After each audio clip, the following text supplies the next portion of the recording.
Ele estava perguntando sobre as cotas de TV, mas as cotas de TV só vencem em 2024. Mas eu vou Isso. aproveitar a pergunta dele. Né, Mas se quiser entrar nessa discussão, essa é uma discussão bastante importante para o clube, viu? Vamos fazer. As cotas nossas vão até 2024, foram adiantadas, né? Alguma parte, não sei se são todas, todo o percentual, mas aí veio essa medida provisória agora do mandante ter a disponibilidade de, vamos dizer assim, se desconectar do canal, no caso da Globo, que é o principal patrocinador do futebol. O que você acha a respeito? O que você pode nos falar? Não, esse é um ponto fundamental, porque a TV é a principal fonte de receita do clube e continuará sendo por algum tempo, né? Mesmo que a gente consiga ter êxito na estruturação de fontes mais substantivas, alternativas à televisão. Qual é a questão que eu levanto aqui? Em primeiro lugar, nós estamos pagando hoje o preço de um grave equívoco cometido pelo clube, que foi em 2011, ter tido um papel ativo na implosão do Clube dos 13. O Clube dos 13 impunha uma negociação coletiva dos direitos de transmissão de TV e garantia ao Vasco a mesma cota. O Vasco estava na primeira categoria das cotas de televisão. Era Vasco, Flamengo, Palmeiras, Corinthians e São Paulo. Então, era um acordo coletivo no qual o Vasco tinha a mesma cota de televisão desses outros 4 e que se situava na cota mais elevada de televisão. Eu volto ao ponto inicial aqui da nossa conversa. No esporte, como na guerra, o que interessa é o poder relativo que você tem em relação ao seu rival. Então, o que o Vasco fez em 2011 e o acordo foi firmado em 2012? Ele, em troca de um aumento da sua cota, implodiu o Clube dos 13. Aliás, atendendo naquele momento a um movimento, um interesse que era da Rede Globo, junto com o Flamengo e junto com o Corinthians. Né? Só que ele não examinou o seguinte, nós discutimos isso no Conselho Deliberativo à época. Tudo bem, digamos que o Vasco tenha dobrado a sua cota de televisão. Perfeito. E o nosso rival aumentou quanto? Aumentou 4 vezes? Não interessa esse acordo. Porque, do ponto de vista do poder relativo na disputa esportiva, isso quer dizer que ele vai ganhar 2 vezes o que nós estamos ganhando. Aliás, foi essa disparidade na receita de televisão implantada a partir da inclusão do Clube dos 13 que criou um ambiente no qual o nosso maior rival pôde se reestruturar financeiramente. Porque ele se reestruturou financeiramente tendo uma cota de televisão que era quase o dobro da nossa. Ou seja, condições muito mais favoráveis para se reestruturar. Então, esse é o ponto. E nós estamos pagando o preço desse equívoco, que foi um equívoco grave, até hoje, nesse nível de capacidade de arrecadação que vai se revelando e acentuando entre nós, né? Nós e o nosso principal rival. Então, dessa lição, qual é a lição que eu extraio para o clube? A melhor solução para o Vasco é uma solução de acordo coletivo dos direitos de transmissão.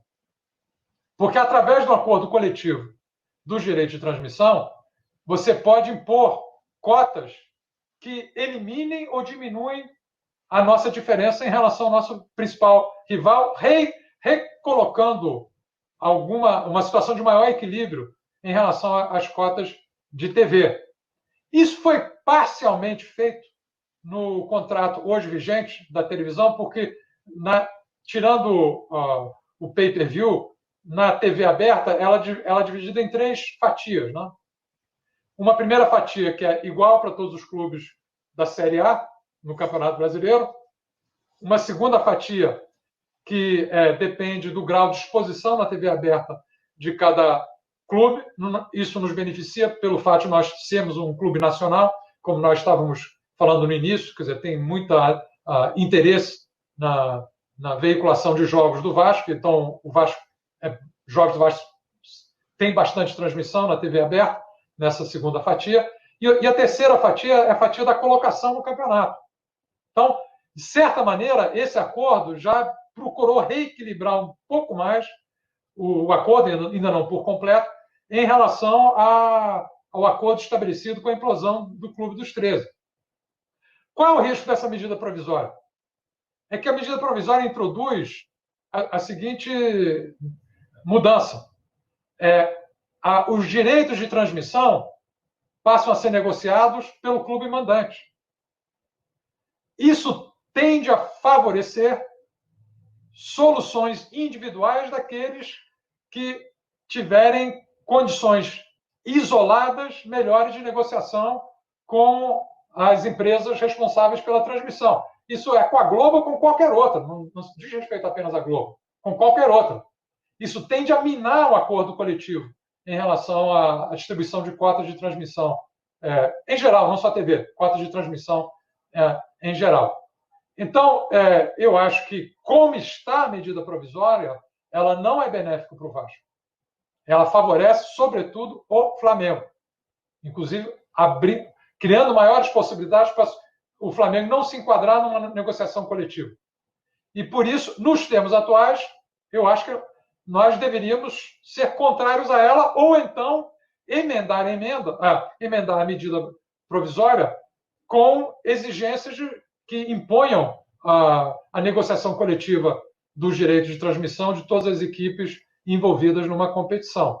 Então, como está na versão original, ela foi desenhada para atender os interesses do nosso principal rival e não nos interessa. Essa é a minha posição.